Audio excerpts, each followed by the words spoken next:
Bayangkan, di siang bolong yang terik, tepat di depan kantor bank besar, seorang pria berdasi rapi membentuk lambang hati dengan kedua tangannya, tersenyum hangat ke arah pengemudi ojol yang sedang duduk di atas motor Scoopy-nya. Sementara itu, 7 pasang mata karyawan di belakang mereka menatap penuh kecurigaan. Salah satu dari mereka, seorang wanita muda berseragam teller biru, menggigit bibir menahan emosi. Apa yang sebenarnya terjadi? Kenapa manajer bank yang disegani justru mempermalukan reputasinya sendiri di depan para bawahannya? Dan siapa sebenarnya pengemudi ojol itu? Namun sebelumnya, yuk berikan komentar terpedas kalian di kolom komentar agar channel ini semakin berkembang lebih baik lagi. Jangan lupa juga absen kalian dari mana saja. Jangan lupa juga like dan share cerita ini ke teman ataupun keluarga terdekat yang suka cerita-cerita seperti ini.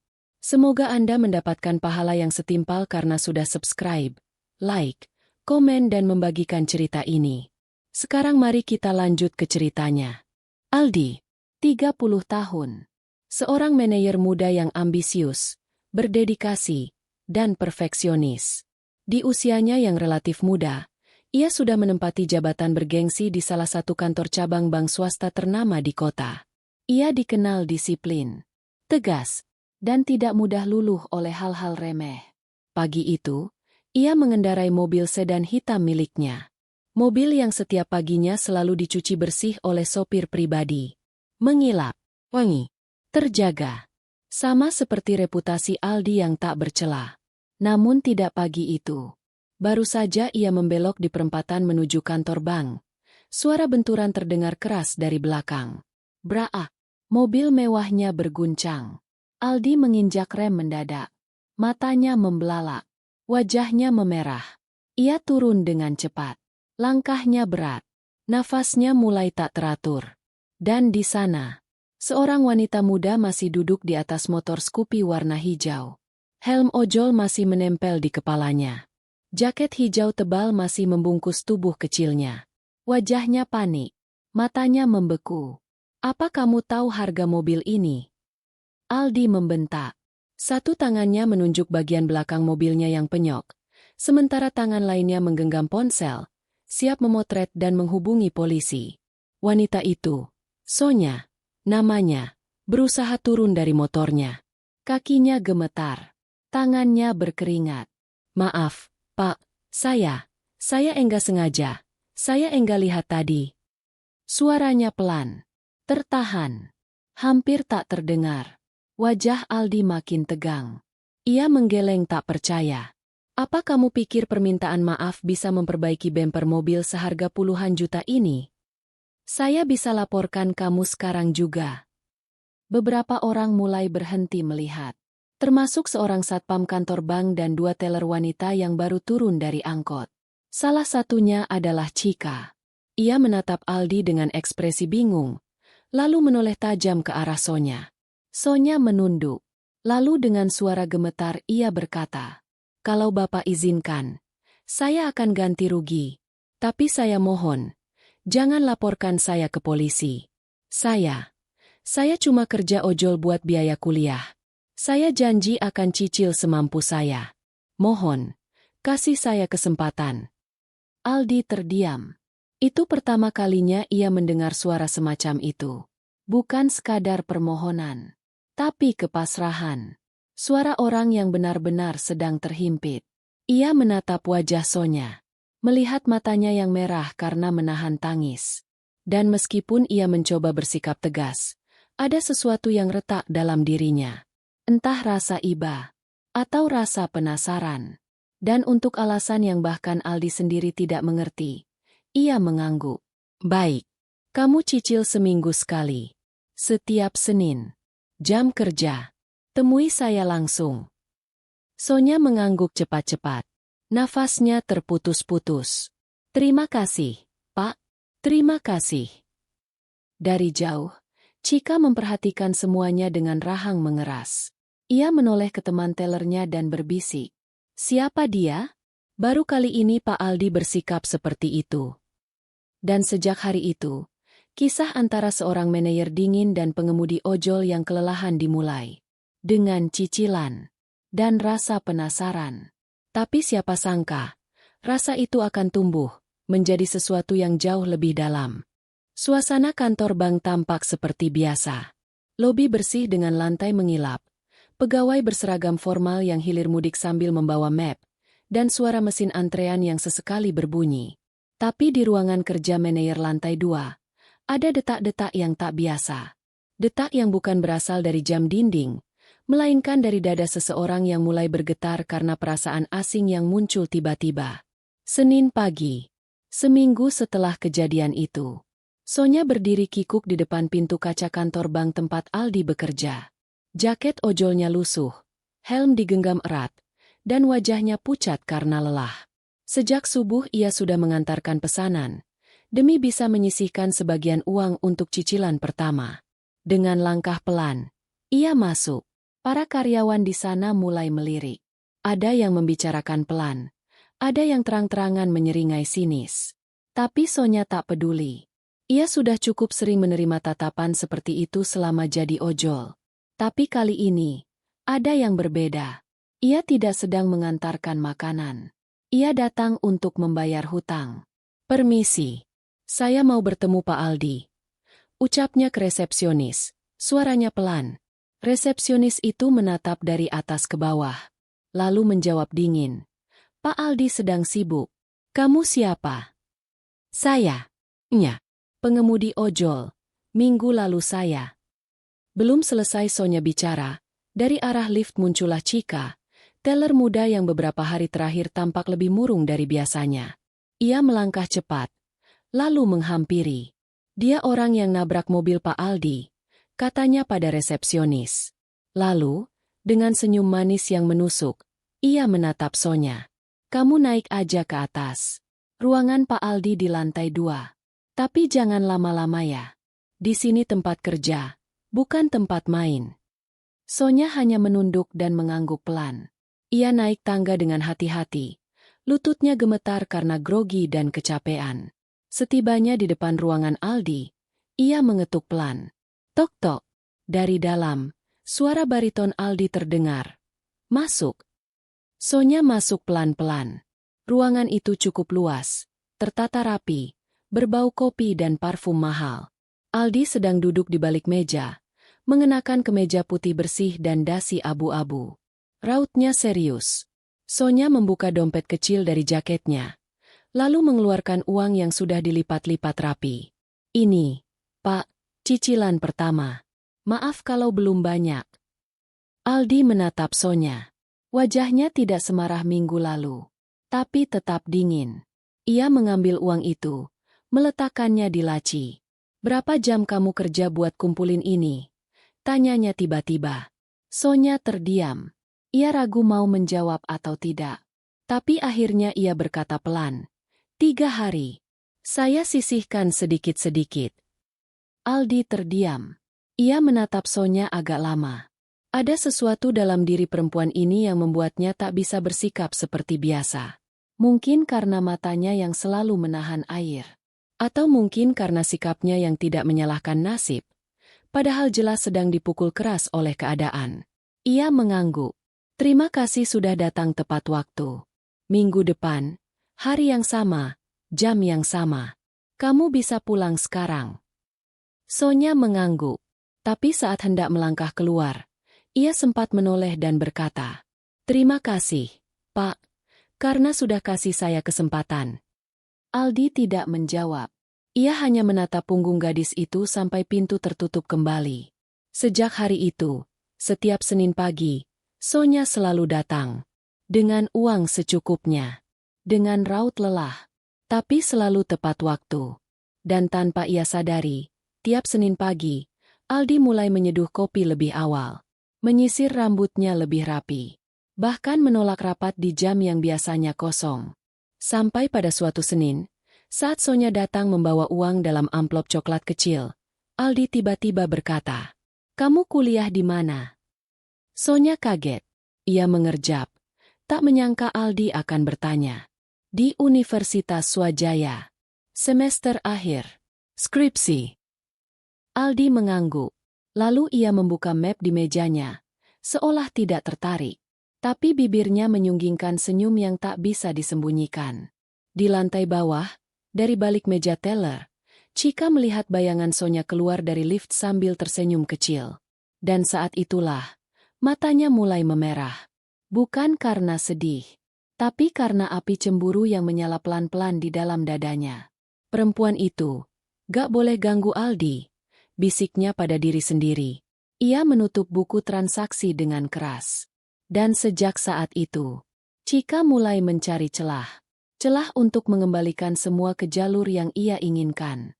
Tapi cinta, kadang tumbuh di tempat yang tak bisa dikendalikan siapapun. Senin ketiga. Langit mendung, udara terasa lembab, dan angin membawa aroma hujan yang belum turun. Di sebuah warung kecil pinggir jalan, Sonya duduk sambil menyesap teh hangat dari gelas kaca. Motor Scoopy-nya diparkir tak jauh. Basah karena gerimis pagi tadi. Tangannya memegang amplop kecil berisi uang cicilan ketiga. Ia menatap isinya dalam diam. Hari ini terasa berat. Orderan ojol sepi. Perutnya belum sempat diisi. Tapi ia tetap berangkat. Seperti biasa. Aldi tidak pernah menagih dengan kasar. Tapi entah kenapa, ia tak ingin mengecewakan pria itu. Sesampainya di kantor bank, Sonya sudah hafal tatapan-tatapan yang menunggu. Apalagi dari Chika. Hari itu, Chika tak lagi menyembunyikan ketidaksukaannya. Ia menyapa Sonya dengan senyum manis yang dingin seperti es batu. "Oh, kamu lagi. Tiap minggu ya sekarang kesini. Jadi pelanggan tetap," ujar Chika sambil berdiri di depan lift. Sonya hanya membalas dengan anggukan kecil. Ia terlalu lelah untuk menjawab. Saat lift terbuka, Chika menambahkan lirih namun tajam. "Hati-hati ya, kadang terlalu sering ketemu bisa bikin orang baper. Apalagi yang suka pura-pura miskin." Sonya mengernyit, tapi ia menahan diri. Ia tahu, bukan saatnya menanggapi. Ia bukan datang untuk berdebat. Sementara itu, di lantai 2, Aldi sedang menatap layar komputer, tapi pikirannya kosong. Jam dinding menunjukkan pukul 8.59. Ia melirik sekilas. Hampir jam 9. Biasanya Sonya datang tepat waktu. Beberapa menit kemudian, pintu diketuk. Tok-tok, masuk. Sonya muncul dengan langkah pelan. Bajunya agak basah, rambutnya lembab, dan ada setitik luka di pelipisnya. Aldi langsung berdiri. "Kamu kenapa?" tanyanya cepat, nadanya berubah. Sonya tersenyum menenangkan. "Kecipratan air dari bus, Pak." "Tidak apa-apa." Ia menyerahkan amplop kecil seperti biasa. Aldi menerimanya, tapi matanya tetap tertuju pada luka di pelipis itu. "Kenapa luka?" Sonya ragu, tapi akhirnya berkata pelan. "Tadi pagi hampir jatuh waktu antar pesanan. Motor saya oleng." Aldi mendesah. Ia berjalan ke lemari kecil di sudut ruangan, mengambil kotak P3K, lalu mendekat. "Duduk." Suara Aldi pelan, tapi tegas. Sonya ragu, tapi ia duduk. Dengan tangan hati-hati, Aldi mengoleskan antiseptik ke luka kecil itu. Bukan dari obatnya, tapi dari caranya menyentuh. Dari matanya yang tidak sekadar melihat, tapi memperhatikan. Seketika ruangan terasa lebih sempit. Jarak mereka terlalu dekat. Nafas Sonya menahan. Matanya menunduk. Tapi Aldi terus membersihkan lukanya. Perlahan, hati-hati. Seolah luka kecil itu adalah sesuatu yang sangat berharga. Begitu selesai, Aldi berkata lirih. "Kalau motor kamu udah gak aman, kasih tahu saya. Jangan sampai kamu celaka demi cicilan gak seberapa ini." Sonya menoleh. Matanya bergetar. "Tapi saya sudah janji, Pak. Saya mau bayar tanggung jawab saya sampai lunas." Aldi hanya menatapnya, lalu mengangguk kecil. Tapi di dalam dirinya, ada yang berubah. Cicilan itu seolah tak lagi penting. Yang ia tunggu setiap Senin bukanlah amplop uang, tapi kehadiran Sonya. Sore harinya, saat bank mulai sepi, Chika masuk ruangan Aldi sambil membawa laporan mingguan. Tapi lebih dari itu, ia membawa agenda tersembunyi. "Pak Aldi," ucapnya manis. Saya baru dapat info soal gadis yang sering kesini. Nya. Aldi berhenti mengetik. Kenapa? Cika duduk, mendekat. Katanya, dia dulu sempat kerja di kafe, tapi dikeluarin karena masalah uang. Saya dengar dari teman saya yang pernah kerja bareng dia. Saya gak tahu benar apa enggak, tapi ya, sebaiknya Bapak hati-hati aja. Kadang orang kelihatannya polos, tapi bisa juga nyimpan maksud lain. Aldi diam. Wajahnya sulit ditebak. Cika tersenyum penuh kepuasan. Ia pikir, benih yang ia tanam mulai tumbuh. Tapi Aldi hanya berkata datar. Kalau gak ada bukti, jangan asal bicara. Kita kerja di bank. Data, bukan gosip. Cika tersentak. Ia tak menyangka akan dibalas setajam itu. Wajahnya langsung berubah. Tapi ia tersenyum paksa dan keluar ruangan dengan kepala tertunduk. Di dalam ruangan itu, Aldi duduk sendirian, menatap layar komputer yang tak bergerak. Tapi pikirannya berputar. Ia mulai merasa, harus tahu lebih banyak tentang Sonya. Bukan karena curiga, tapi karena ia ingin tahu semua tentang perempuan itu. Termasuk, apa yang selama ini ia sembunyikan di balik senyum lelahnya.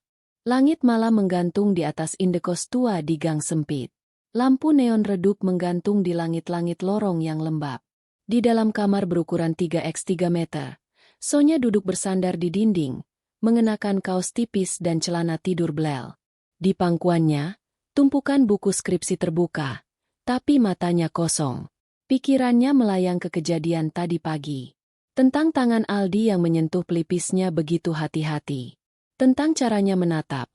Dan tentang peringatan yang diam-diam terasa seperti perhatian. Ia menggigit bibir.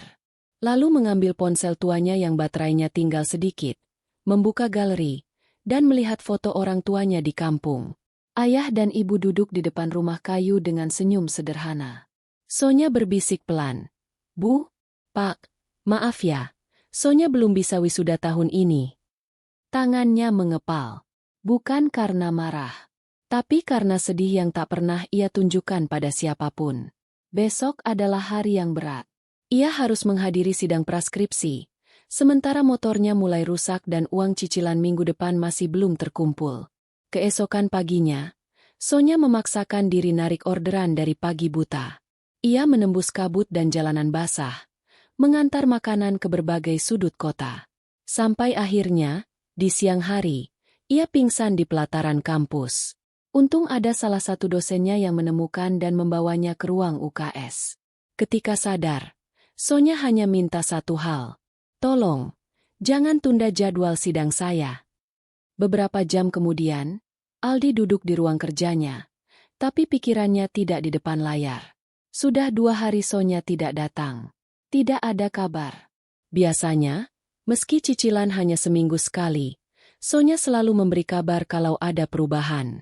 Ada rasa cemas yang tak bisa ia tolak. Tangannya ingin meraih ponsel. Tapi ia sadar, ia bahkan tidak punya nomor gadis itu. Di saat yang sama, Cika kembali mencoba mendekat. Ia membawakan kopi ke meja Aldi, berdiri dengan senyum buatan yang makin sering ia pakai belakangan ini. Pak, saya lihat Bapak akhir-akhir ini agak sering melamun, ucapnya sambil meletakkan cangkir di meja. Aldi menoleh. Tatapannya dingin. Saya baik-baik saja. Cika menarik napas. Ia tahu jaraknya dan Aldi makin jauh. Tapi ia belum menyerah. Kalau Bapak perlu teman cerita, saya selalu siap dengerin. Daripada percaya sama orang yang baru dikenal dan gak jelas latar belakangnya. Aldi mengerutkan alis. Cukup, Cika. Saya gak suka orang mencampuri urusan pribadi saya. Cika menggigit bibir. Tapi sebelum ia sempat menjawab, pintu ruangan diketuk dari luar. Pak Aldi, ada yang mau ketemu. Mahasiswa. Namanya Sonya. Dek. Aldi berdiri spontan. Suruh masuk. Pintu terbuka. Sonya melangkah masuk dengan tubuh agak limbung. Wajahnya pucat, matanya sembab. Ia menggenggam amplop kecil dengan kedua tangan. Maaf, Pak. Saya terlambat minggu ini, tapi saya tetap datang. Aldi langsung menyuruhnya duduk. Kamu kenapa? Kamu sakit? Sonya menggeleng. Cuma kecapean. Saya masih kuliah. Minggu ini saya ada sidang praskripsi. Aldi terdiam. Lalu ia membuka laci, mengeluarkan selembar kertas. Mulai minggu ini, kamu gak usah bayar cicilan dulu. Fokus ke kuliahmu. Saya gak mau lihat kamu jatuh pingsan lagi. Sonya menatap Aldi, terkejut. Ia menggeleng keras. Jangan, Pak. Saya gak mau ngutang lebih banyak. Aldi tersenyum tipis. Ini bukan utang. Ini keputusan saya. Dan saya percaya, kamu akan bayar dengan cara lain suatu hari nanti. Sonya menunduk. Hatinya seperti disayat. Tapi bukan karena terluka. Karena rasa haru yang menyesakkan. Ia mengangguk pelan. Lalu berdiri. Saya gak tahu harus bilang apa. Tapi, terima kasih, Pak. Terima kasih banyak. Saat ia melangkah keluar, Aldi menatap punggungnya lagi. Tapi kali ini, dengan tatapan yang berbeda. Bukan hanya peduli, tapi lebih dari itu. Di luar ruangan, Chika berdiri membelakangi tembok, mendengar semuanya. Matanya menajam, rahangnya menegang. Dan dari saat itu, ia tahu, Aldi tidak lagi netral. Ia sedang jatuh cinta. Dan itu adalah sesuatu yang tidak akan Chika biarkan terjadi begitu saja. Senin pagi kembali datang. Tapi suasana kantor bank tak lagi terasa netral. Ada getaran aneh yang berputar di antara meja teller dan ruang manajer. Sonya datang seperti biasa. Tapi kini, setiap langkahnya di dalam gedung itu disambut dengan tatapan berbeda. Tatapan yang sebelumnya hanya penasaran, kini berubah menjadi bisik-bisik yang ditahan. Pandangan penuh penilaian. Beberapa pegawai wanita mulai menunduk lalu saling menoleh begitu Sonya lewat. Dia lagi. Cuma pengemudi ojol, tapi bisa bolak-balik ruangan manajer. Kalau bukan karena cantik, gak mungkin Aldi segitunya. Sonya pura-pura tak dengar, tapi telinganya panas. Tangannya semakin menggenggam erat amplop kecil yang berisi sebagian uang hasil narik seminggu terakhir. Namun hari itu ada yang berbeda. Saat ia naik ke lantai 2, Aldi tidak langsung menyambut seperti biasanya. Pintu ruangannya terbuka setengah, dan di dalam terdengar suara perdebatan pelan. Pak, mohon maaf, tapi saya sebagai bawahan merasa terganggu dengan kedatangan orang luar yang tidak berkepentingan kerja. Ini kantor, bukan tempat personal. Itu suara Chika. Dingin, penuh tekanan. Aldi menjawab tenang, tapi terdengar menahan diri. Saya yang punya otoritas di sini, Chika.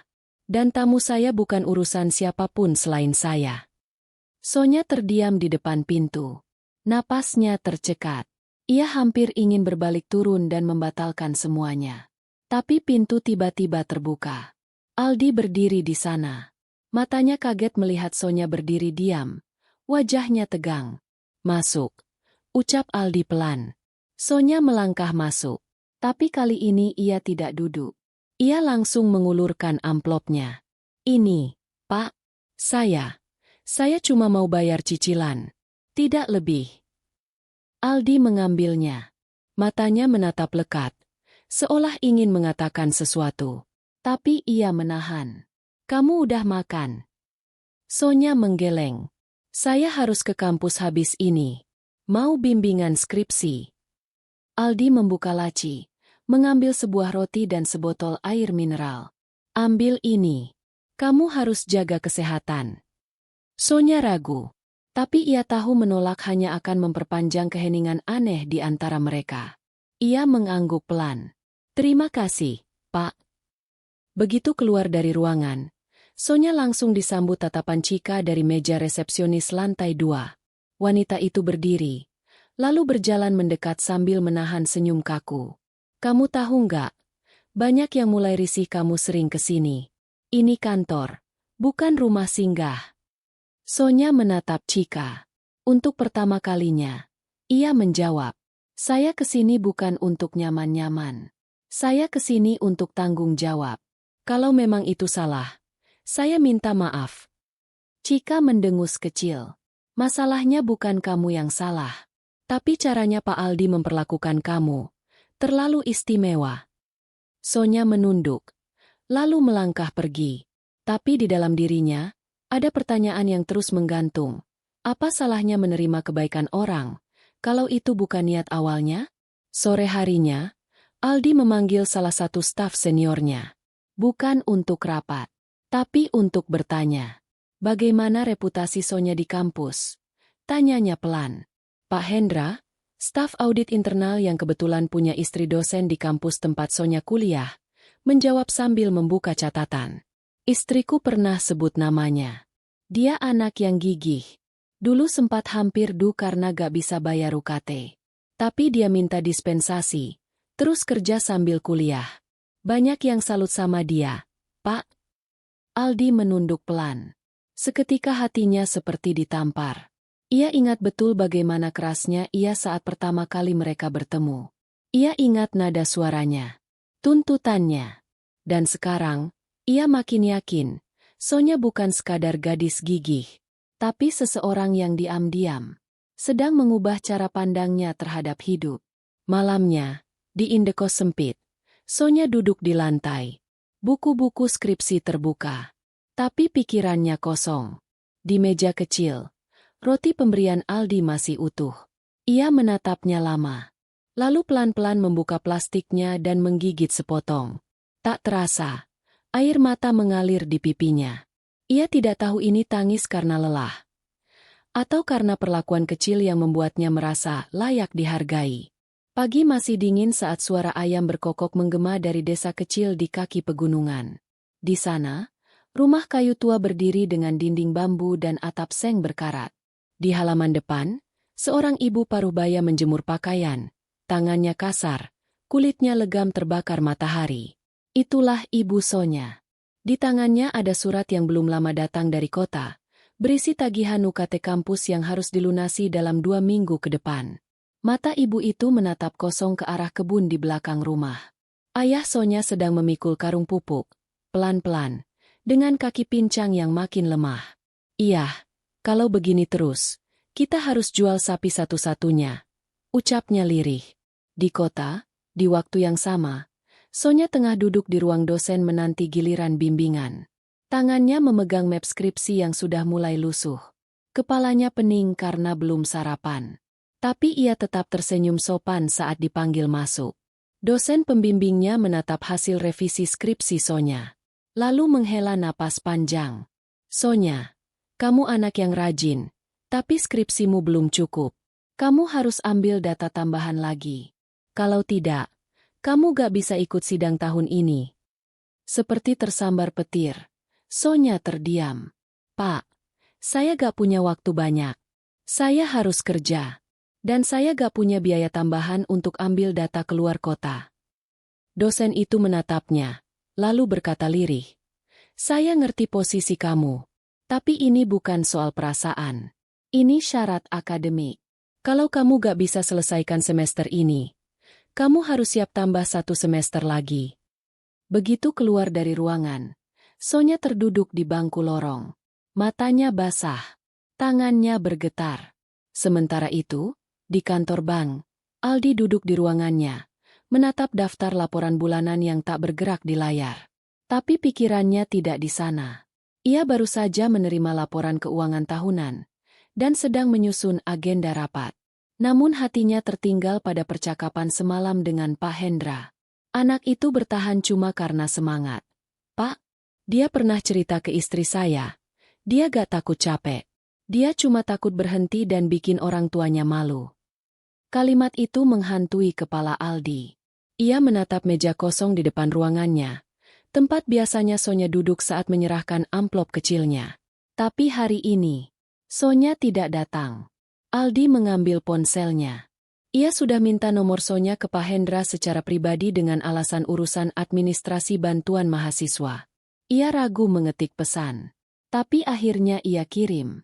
Kamu gak datang hari ini. Apa kamu baik-baik saja? Beberapa menit kemudian, balasan muncul. Maaf Pak, saya gak enak hati kalau terus ganggu aktivitas kantor. Tapi terima kasih atas perhatiannya. Saya akan usahakan tetap bayar cicilan. Aldi menatap layar ponsel lama. Ia mengetik pelan. Ini bukan soal cicilan. Kamu boleh cerita kalau ada yang bikin kamu berat. Tapi pesan itu tidak dikirim. Ia menghapusnya. Menaruh ponsel kembali ke meja. Lalu berdiri.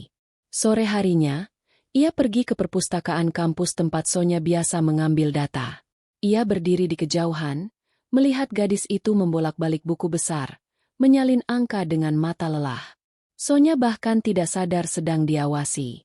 Di saat yang sama, Aldi menyadari satu hal. Ia bukan lagi sekadar ingin tahu tentang Sonya. Ia ingin melindunginya. Tapi bukan karena kasihan. Karena ia melihat sesuatu yang tak semua orang punya. Tekad, kesetiaan, dan keteguhan yang dibungkus tubuh kecil dan mata sembab. Keesokan harinya, Aldi menghadap direktur cabang bank tempat ia bekerja. Ia menyerahkan proposal kecil. Saya ingin mengajukan program beasiswa untuk mahasiswa pekerja. Diberikan atas nama pribadi. Tidak menggunakan dana perusahaan. Direktur menatapnya. Untuk siapa? Aldi hanya menjawab singkat. Untuk seseorang yang pantas dapat kesempatan.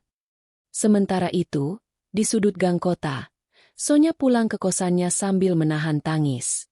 Ia baru saja menghitung seluruh tabungan yang tersisa.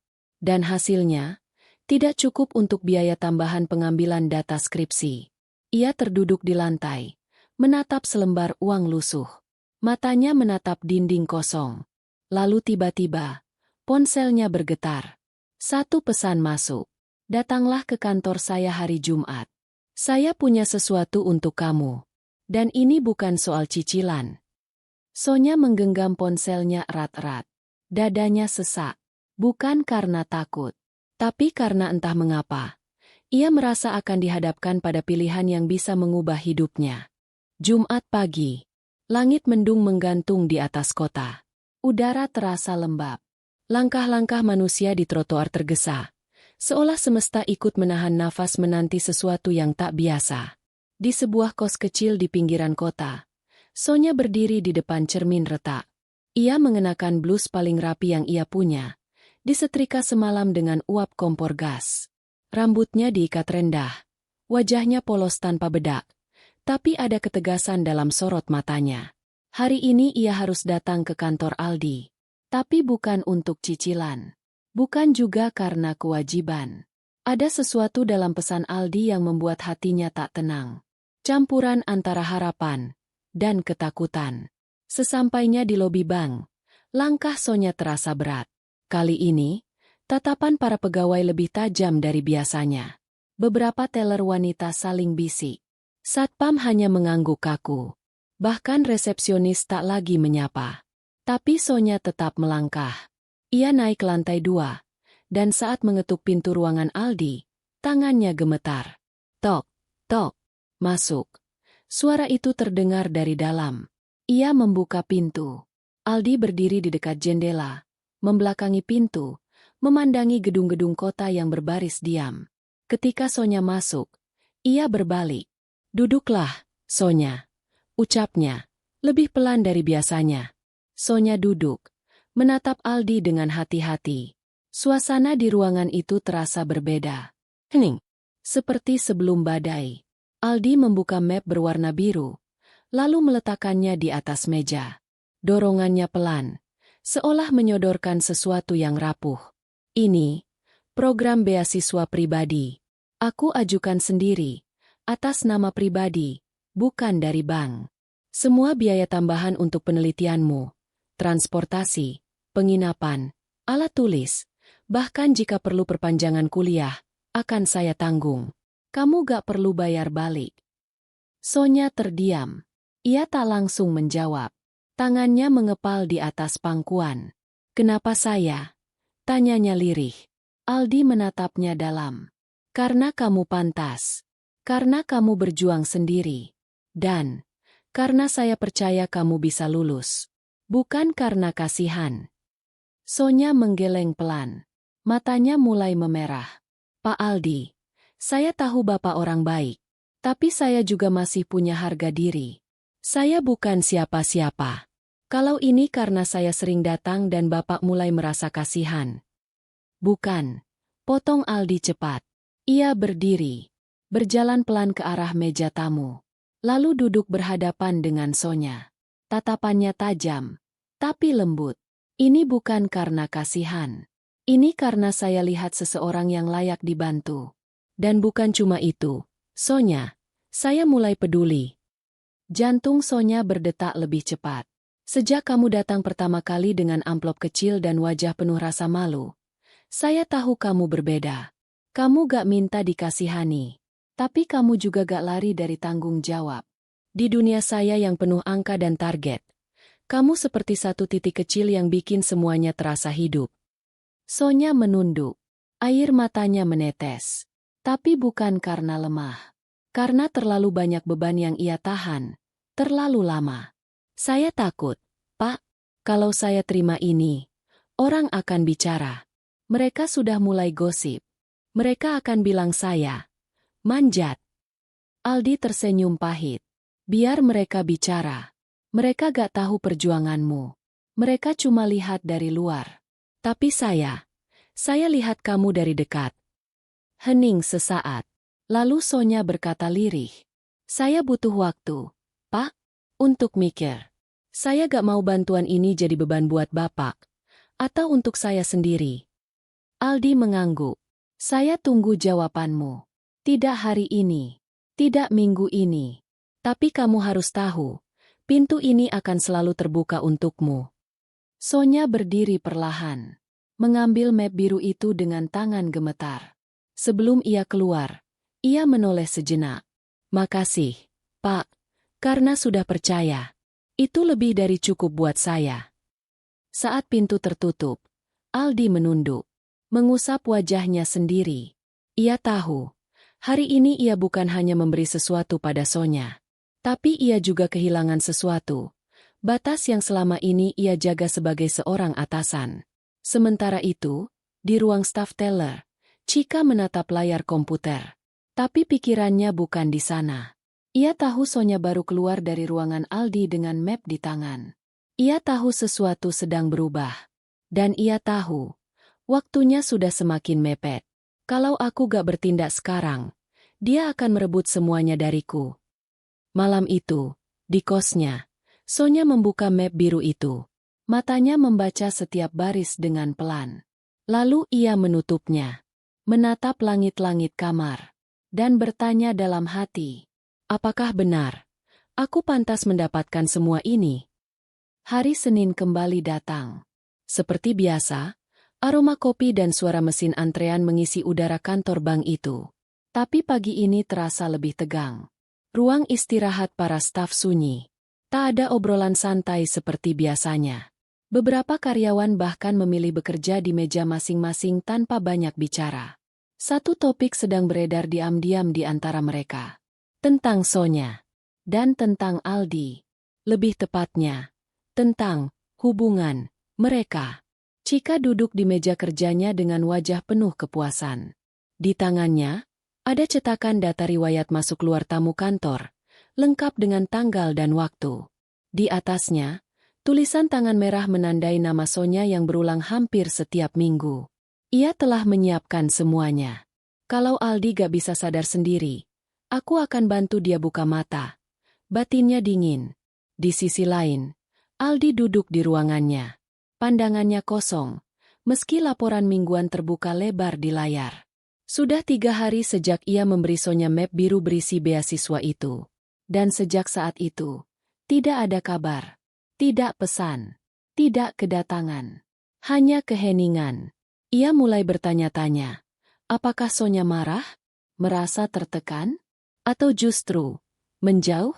Namun yang Aldi tidak tahu adalah, di kamar kos sempit yang jauh dari sana, Sonya sedang berdiri di depan cermin. Ia mengenakan kemeja putih bersih, celana panjang kain sederhana, dan sepatu pantofel bekas yang ia poles semalaman. Di tangannya, map biru itu. Hari ini, ia sudah mengambil keputusan. Ia tiba di bank dengan langkah pelan.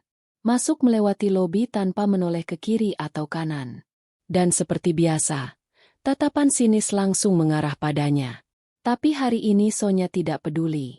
Ia naik ke lantai 2, mengetuk pintu Aldi. Tok, tok. Pintu terbuka. Aldi berdiri di ambang pintu. Pandangannya langsung jatuh pada map biru yang Sonya genggam. Tanpa bicara, ia mempersilakan masuk. Mereka duduk berhadapan. Sonya menarik napas panjang. Pak, saya terima bantuannya. Tapi dengan satu syarat. Aldi menatapnya. Diam. Saya akan tetap bayar cicilan mobil. Sampai lunas. Jangan hitung itu sebagai bagian dari bantuan. Aldi mengangguk. Ia mengerti. Itu harga diri Sonya. Dan ia menghormatinya. Tapi, Pak. Sonya menatapnya dengan mata tajam yang belum pernah ia tunjukkan sebelumnya. Kalau suatu hari nanti saya merasa bantuan ini berubah jadi beban, saya akan berhenti. Saya gak mau perasaan campur aduk bikin saya lupa tujuan awal saya ke sini. Aldi menatapnya lama. Lalu tersenyum pelan. Kamu tetap Sonya yang saya kenal. Tapi sebelum percakapan mereka selesai, pintu ruangan diketuk keras dari luar. Tok, tok, tok. Seorang pria dari bagian audit masuk dengan wajah canggung. Maaf, Pak Aldi. Diminta ke ruang direktur sekarang. Ada laporan internal yang harus diklarifikasi. Aldi mengernyit. Laporan apa? Pria itu menunduk. Soal aktivitas tamu tidak resmi yang berulang, dan dugaan pelanggaran etika jabatan. Sonya langsung berdiri. Wajahnya pucat. Pak, saya. Aldi mengangkat tangan, menyela. Bukan salah kamu. Ia menoleh ke staf audit. Saya akan datang. Beberapa menit kemudian, di ruang direktur, Aldi duduk berhadapan dengan 3 orang.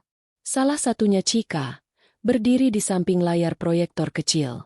Di layar itu, data tamu masuk, rekaman CCTV, dan notulensi keluhan anonim dari beberapa staf. Direktur membuka suara.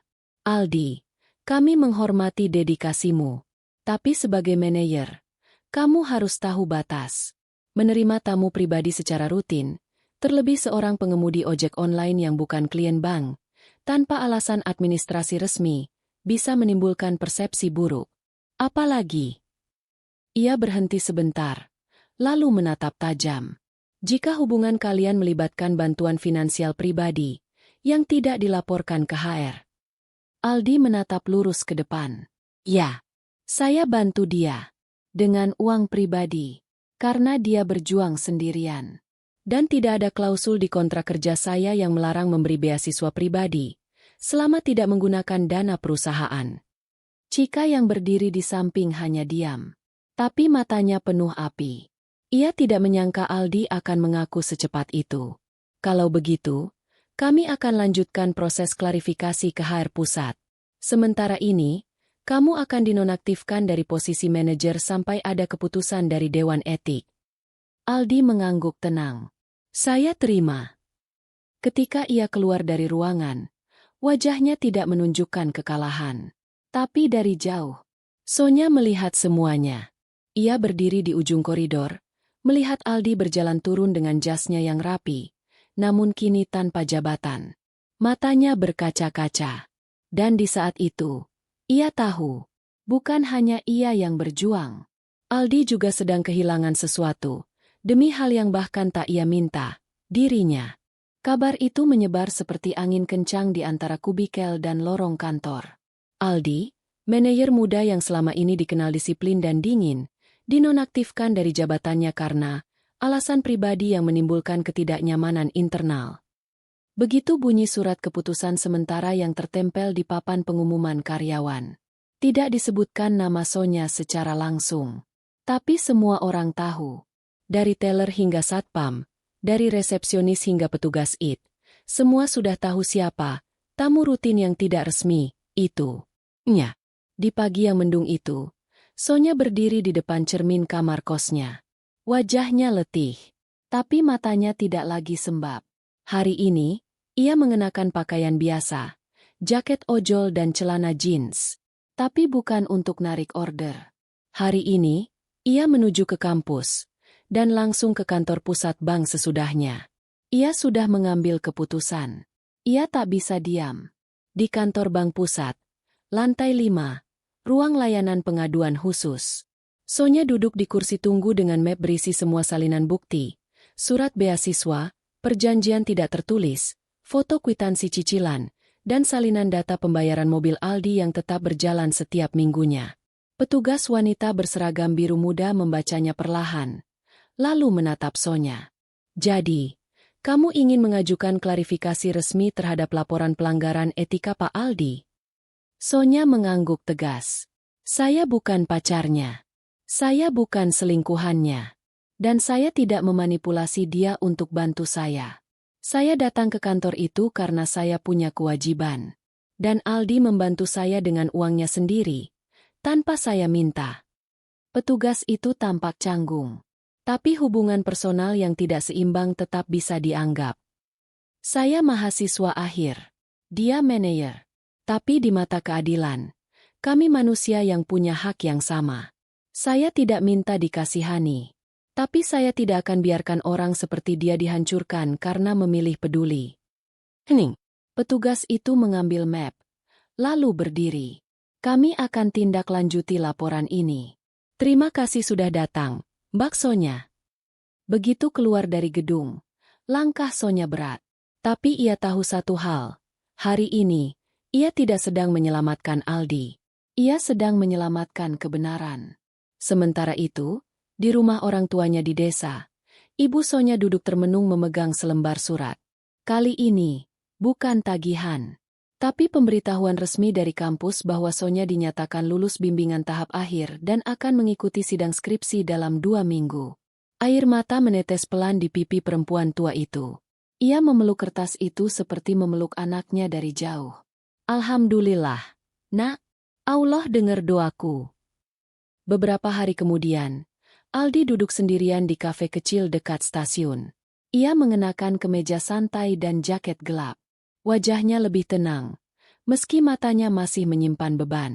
Ia sudah mengikhlaskan jabatannya. Sudah menandatangani surat pembebasan tugas. Tapi satu hal yang tak bisa ia lepaskan adalah rasa. Saat itulah Sonya datang. Tanpa helm, tanpa jaket ojol.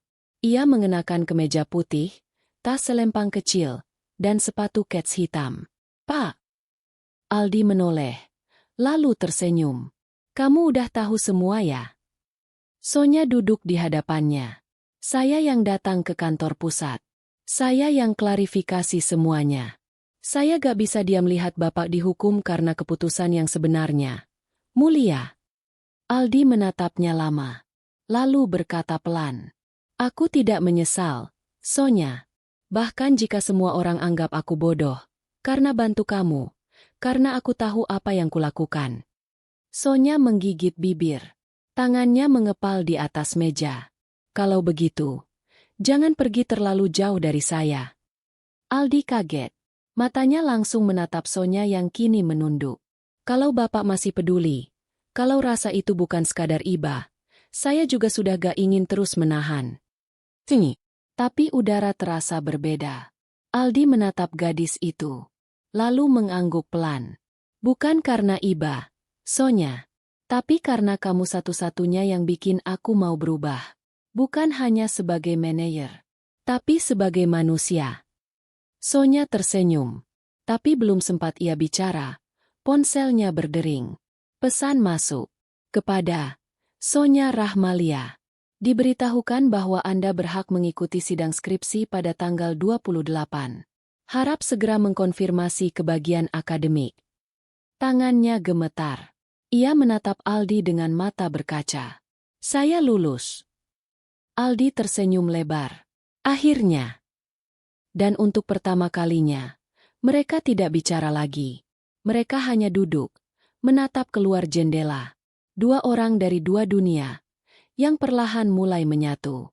Bukan karena nasib, tapi karena pilihan yang mereka ambil, dengan kepala tegak, dan hati yang penuh luka, namun juga harapan. Tanggal 28 akhirnya tiba. Pagi itu, kampus tampak lebih ramai dari biasanya. Suara langkah kaki bergema di lorong-lorong. Beberapa mahasiswa hilir mudik membawa map tebal berisi skripsi yang sudah mereka kerjakan berbulan-bulan.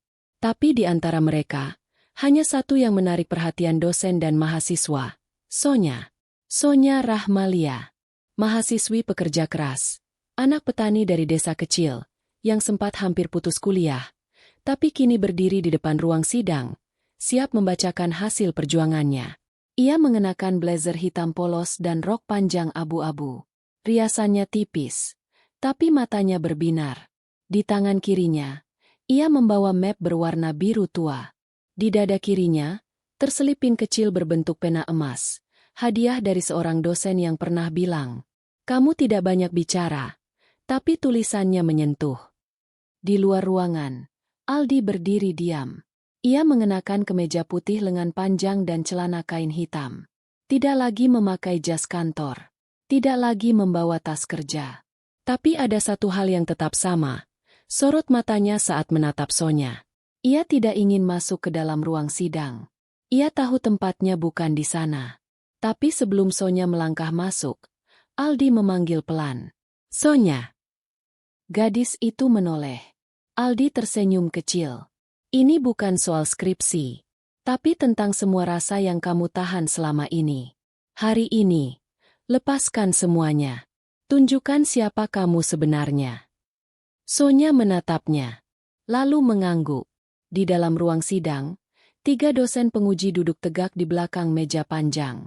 Salah satunya dosen pembimbing utama Sonya, yang diam-diam menaruh harapan besar pada anak itu. Sidang dimulai. Sonya berbicara dengan suara sedikit gemetar di awal. Tapi perlahan, ia mulai menemukan nadanya.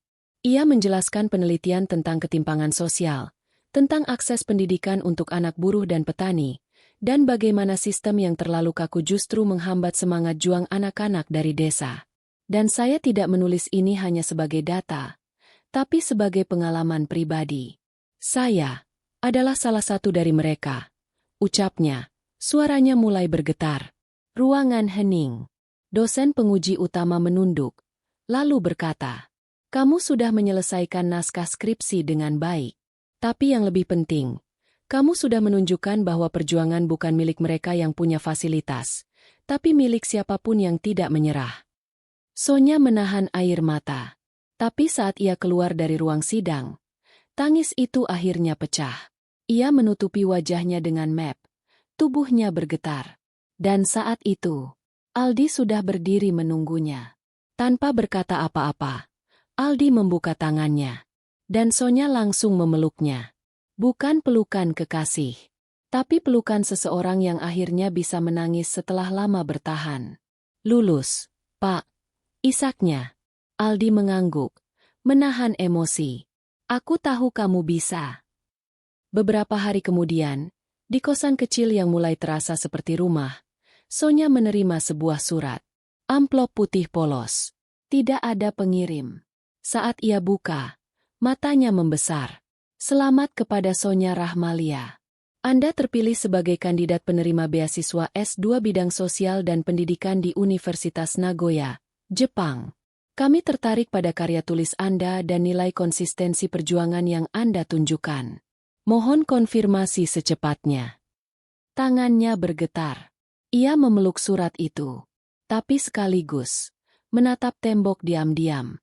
Karena di luar sana, ada satu orang yang belum tahu. Seseorang yang tanpa sadar telah membentuk langkah masa depannya.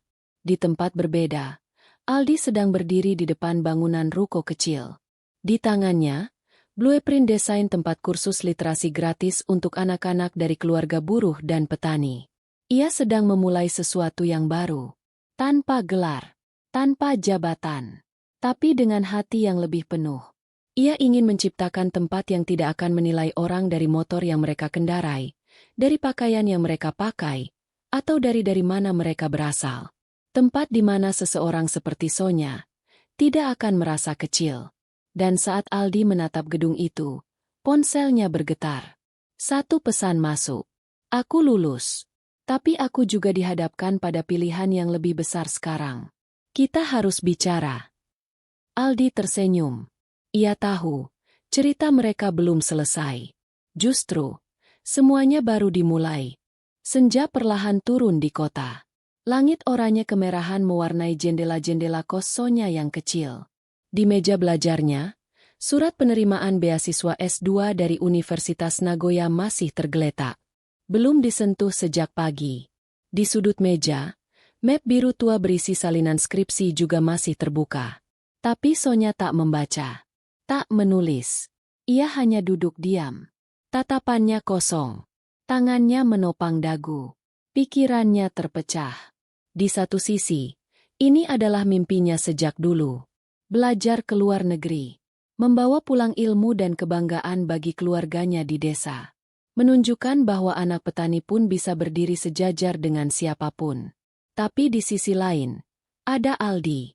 Pria yang dulunya ia pikir hanya akan jadi nama manajer dalam catatan utangnya, kini telah menjadi seseorang yang begitu melekat di hatinya. Yang tidak hanya memberi bantuan, tapi juga kepercayaan, perlindungan, dan rasa tenang yang tak pernah ia bayangkan sebelumnya. Ketukan pintu membuyarkan lamunannya.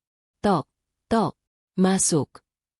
Aldi muncul di ambang pintu dengan senyum tenang. Ia mengenakan kemeja polos dan celana jeans. Tangannya membawa 2 bungkus nasi padang dan 1 termos teh manis. "Kamu belum makan kan?" tanyanya lembut. Sonya mengangguk. Aldi masuk dan duduk di lantai, membuka bungkusan makanan. Mereka makan dalam diam beberapa menit. Lalu Aldi meletakkan sendoknya. Ia menatap Sonya. "Serius, aku tahu kamu bingung. Dan aku gak akan jadi orang yang bikin kamu makin ragu." Sonya menatapnya dalam. "Kalau kamu pergi ke Jepang, aku akan dukung. Karena kamu punya potensi yang besar. Dunia luar butuh orang seperti kamu. Dan kamu juga berhak merasakan dunia yang lebih luas." Sonya menggigit bibir. Matanya mulai berkaca-kaca.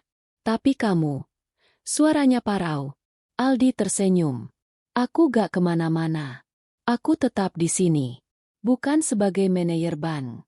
Tapi sebagai seseorang yang sedang belajar jadi manusia yang lebih baik." Hening. Lalu Sonya membuka suara. Suaranya bergetar. "Tapi jujur. Boleh jujur, Pak? Saya takut. Takut kehilangan. Takut saat kembali nanti semuanya berubah. Bapak berubah. Saya berubah.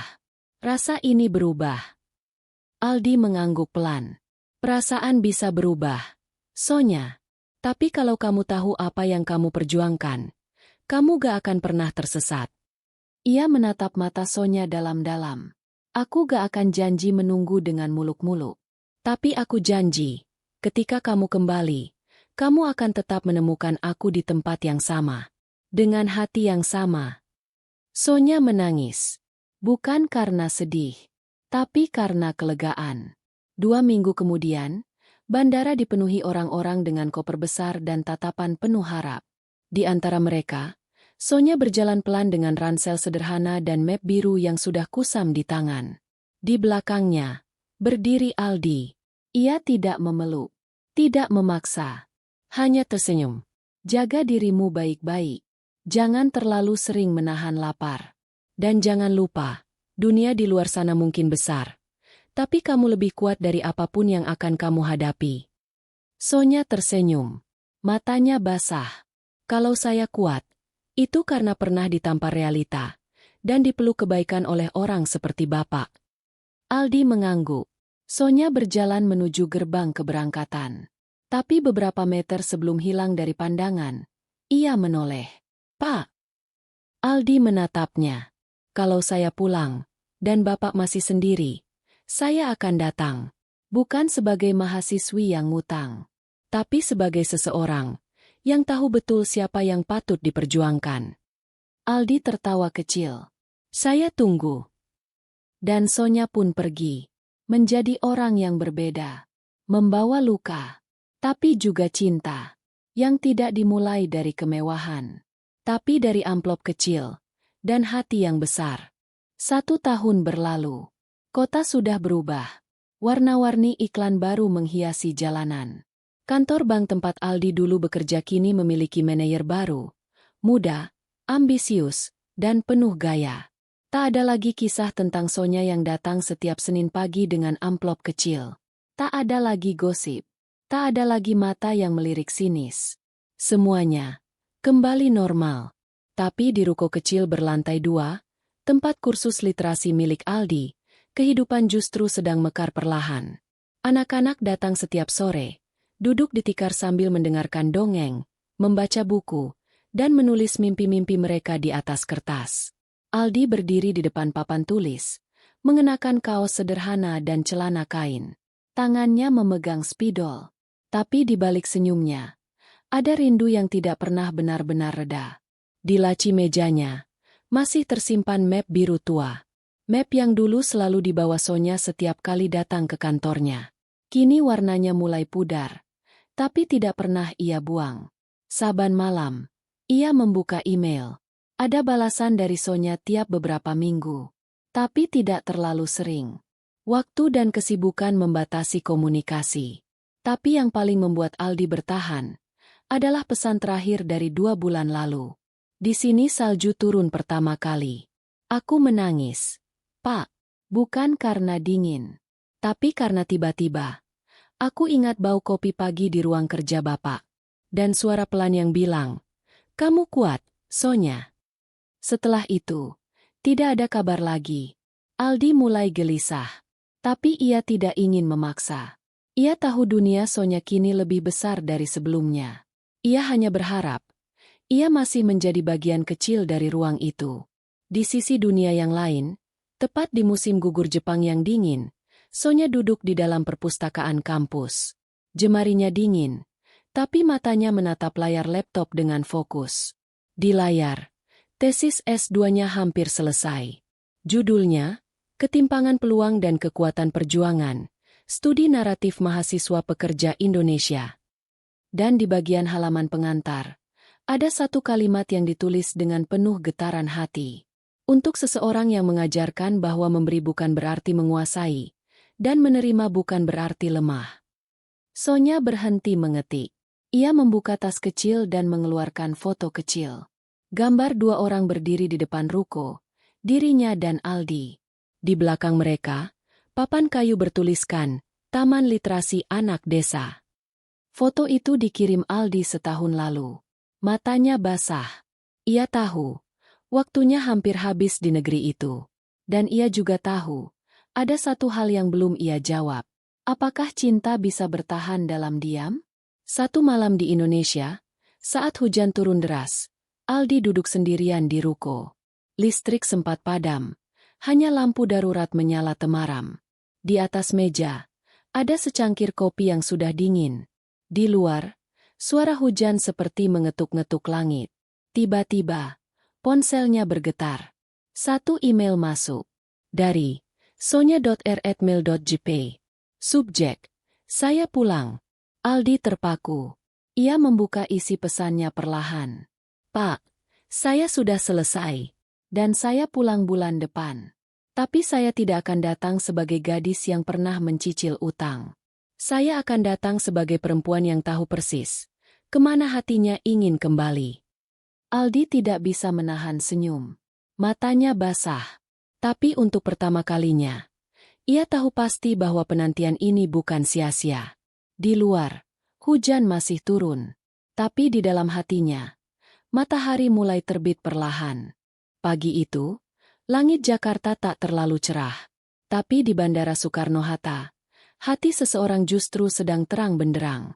Sonya menjejakkan kaki kembali di tanah kelahirannya setelah hampir 2 tahun menimba ilmu di luar negeri. Ranselnya lebih berat, bukan hanya oleh buku-buku dan kenangan, tapi oleh perasaan yang selama ini disimpannya rapat. Ia tidak memberitahu siapapun tanggal kepulangannya. Bahkan Aldi. Bukan karena ingin memberi kejutan, tapi karena hatinya ingin memastikan, apakah tempat yang dulu ia tinggalkan masih sama? Sonya naik ojek online menuju ruko sederhana yang dulu penuh cerita. Tangannya berkeringat meski cuaca tidak panas. Di perjalanan, ia terus memandangi foto ruko itu di ponselnya. Foto lama, sebelum ia pergi. Ketika motor berhenti, Sonya menatap ke arah bangunan itu. Ruko itu masih ada. Tapi, pintunya tertutup rapat. Plang, Taman Literasi Anak Desa, sudah mulai kusam. Dan yang lebih membuat napas Sonya tercekat. Bangku kecil tempat dulu anak-anak berkumpul, kini kosong. Ia turun perlahan. Mengetuk pintu sekali. Tok, tok. Tidak ada jawaban. Ia mencoba lagi. Tok, tok. Tetap sepi. Ia melangkah mundur. Menatap bangunan itu dari seberang jalan. Lalu tiba-tiba, suara langkah kaki terdengar dari arah gang samping. Seorang pria berjaket hitam, celana kain, dan topi lusuh muncul sambil membawa 2 kantong plastik berisi buku. Saat ia mendongak, tatapan mata mereka bertemu. Aldi. Mereka sama-sama membeku. Tak ada pelukan. Tak ada teriakan nama. Hanya tatapan panjang. Dan senyum yang pelan-pelan muncul, meski masih ragu. Aldi yang membuka suara lebih dulu. Kamu udah pulang? Sonya mengangguk. Suaranya nyaris tak keluar. Baru tadi pagi. Aldi menurunkan kantong plastik, lalu berdiri di hadapan Sonya. Ia tampak lebih kurus. Matanya sedikit cekung. Tapi senyum itu masih sama. Kamu nggak bilang. Sonya menunduk. Saya takut. Takut apa? Takut kalau tempat ini, orangnya, hatinya, sudah berubah. Aldi tertawa kecil. Tapi ada getar di nadanya. Aku gak kemana-mana. Sonya. Cuma sempat tenggelam. Sonya menatap matanya. Kenapa kosong? Anak-anaknya mana? Aldi menghela napas panjang. Setelah kamu pergi, aku masih jalanin semua. Tapi makin lama, bantuan susah, tenaga kurang, semangatku goyah. Sampai suatu hari, aku sadar. Aku gak kuat sendiri. Dan aku berhenti. Hening. Sonya menggenggam tali tasnya erat-erat. Maaf. Saya terlalu fokus ke mimpi sendiri. Saya pikir, kalau saya pulang, semuanya masih seperti dulu. Tapi ternyata saya juga telat pulang. Aldi menatapnya lekat. Lalu tersenyum pelan. Kamu nggak telat. Kamu tepat waktu. Ia membuka pintu ruko. Mau masuk?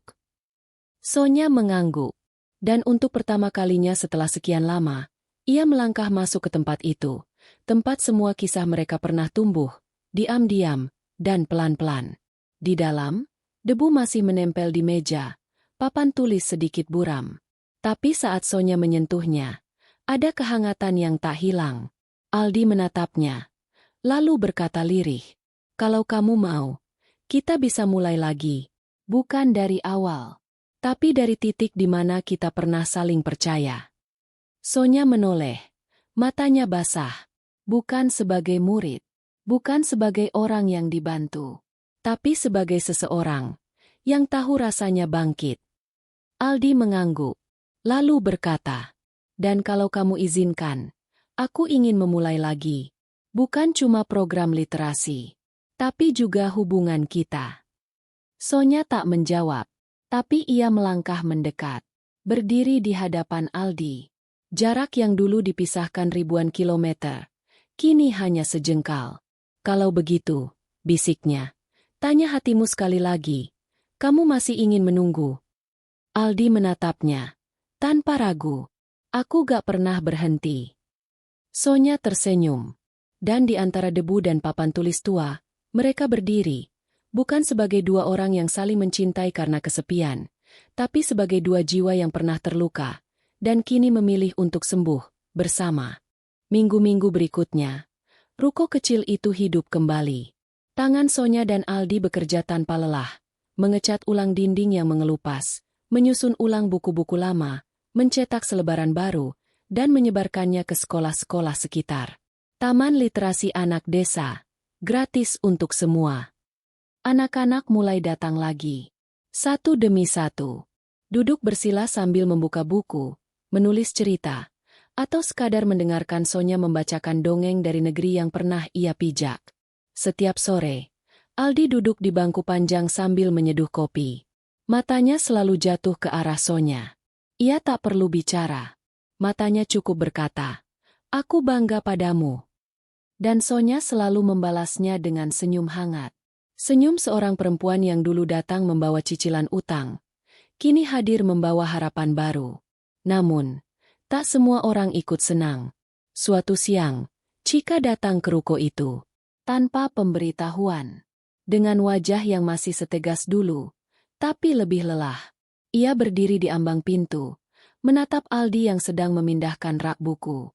Aldi menoleh, terdiam beberapa saat, lalu menyapa pelan. Chika. Chika tersenyum tipis. Tapi bukan senyum bahagia. Jadi ini ya, tempat kamu sekarang. Setelah semua yang kamu buang. Aldi tak menjawab.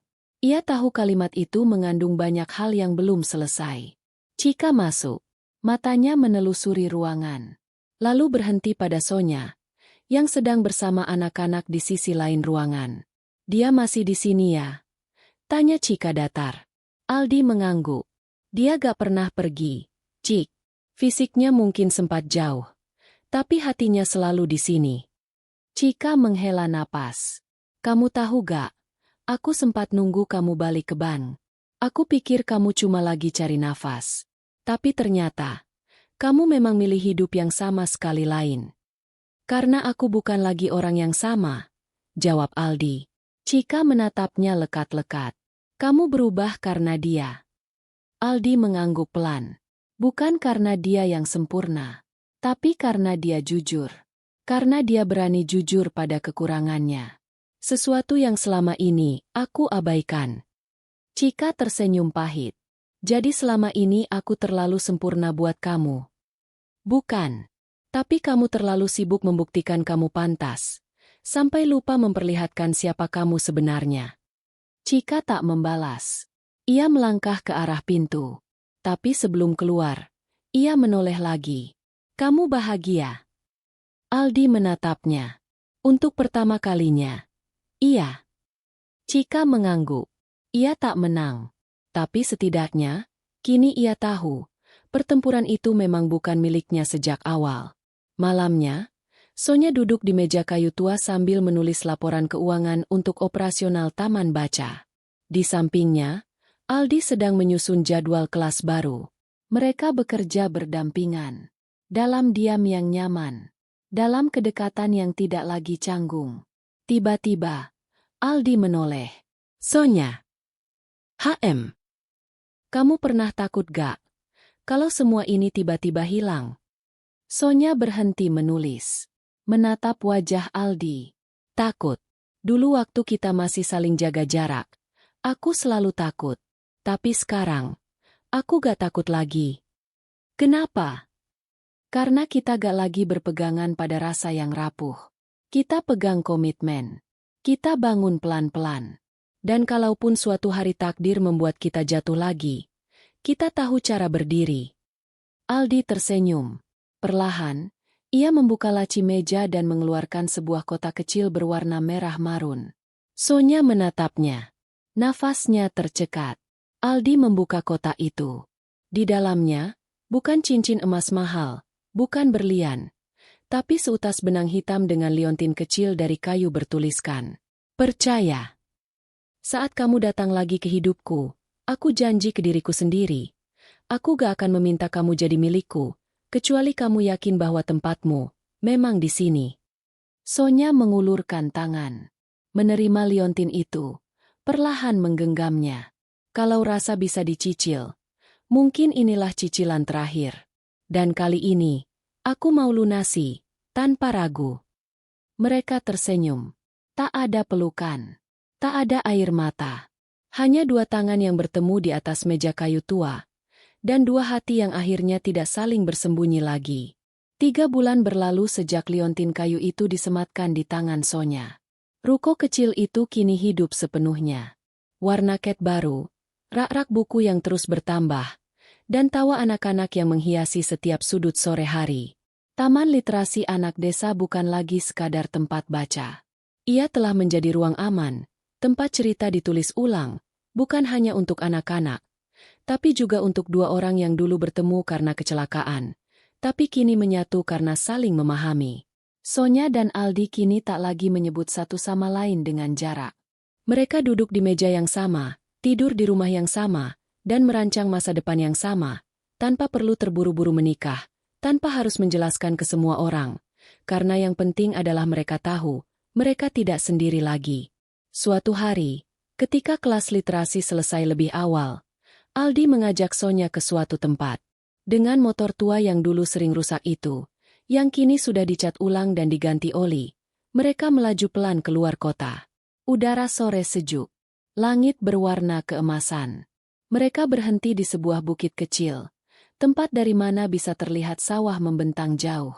Di kejauhan, suara azan terdengar samar. Tinggi, tapi damai. Aldi duduk di tanah. Sonya bersandar di bahunya. Dulu, aku pikir sukses itu soal jabatan, soal angka, soal grafik yang naik di laporan keuangan, ucap Aldi pelan. Sonya hanya mendengarkan. Tapi setelah semua ini, aku sadar, sukses itu sederhana. Sukses itu saat kita bisa pulang, dan disambut oleh orang yang mau mendengarkan keluh kesah kita, tanpa menghakimi. Orang yang mau bantu nyusun serpihan diri kita yang dulu retak. Sonya tersenyum, lalu berbisik. Aku juga dulu pikir cinta itu harus sempurna, harus romantis. Tapi ternyata, cinta bisa datang dari orang yang awalnya kita benci. Orang yang kita tuduh sombong, tapi ternyata satu-satunya yang gak pernah ninggalin kita. Hening. Hanya suara angin dan nyanyian jangkrik dari sawah bawah sana. Aldi membuka tas kecil yang ia bawa. Mengeluarkan 2 botol teh manis dan sekotak kue bolu sederhana. Pesta kecil, katanya. Sonya tertawa. Tawa yang jujur. Bukan untuk menyenangkan siapa-siapa. Tapi karena bahagia benar-benar hadir di situ. Sederhana, tidak berlebihan, tapi nyata. Setelah menyesap teh dan memakan sepotong kue, Sonya menatap mata Aldi. Bapak, suaranya melembut. Kalau besok, atau lusa, atau mungkin tahun depan, hidup kita berubah lagi. Janji satu hal aja. Apa? Jangan lupa rasanya bersyukur, meski cuma duduk bareng, minum teh, dan lihat matahari tenggelam. Aldi mengangguk. Janji. Beberapa minggu kemudian, mereka mengadakan perayaan kecil di ruko.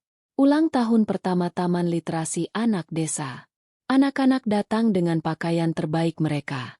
Orang tua mereka ikut hadir. Semua berkumpul, membawa nasi tumpeng, kerupuk, dan buah-buahan dari kampung. Di akhir acara, Aldi berdiri di depan, mikrofon di tangan. Ia tak lagi gugup seperti dulu. Ia tahu persis kepada siapa ia bicara, dan apa yang ingin ia sampaikan. 1 tahun lalu, tempat ini hampir kosong. Tapi sekarang, kalian semua yang menghidupkannya. Dan semua ini terjadi karena satu perempuan, yang datang bukan bawa uang, tapi bawa semangat. Yang dulu dicaci, ditolak, bahkan dianggap beban. Tapi hari ini, berdiri di samping saya sebagai cahaya. Semua menoleh pada Sonya, yang berdiri malu-malu di samping Aldi. Beberapa anak bertepuk tangan. Seorang ibu di pojok menyeka air mata. Aldi melanjutkan. Dan hari ini, saya mau bilang, kami akan lanjutkan taman baca ini. Bukan karena ingin jadi hebat, tapi karena kami tahu, setiap anak di sini punya hak untuk tumbuh dan bermimpi. Tepuk tangan pecah. Sonya tersenyum. Lalu memegang tangan Aldi. Dan di bawah langit senja yang sama, tempat mereka dulu memulai semua dari rasa kecewa dan luka, mereka kini berdiri, bukan sebagai 2 orang yang saling menebus, tapi sebagai 2 orang yang akhirnya pulih. Akhir dari cerita. Tapi awal dari hidup mereka yang sebenarnya.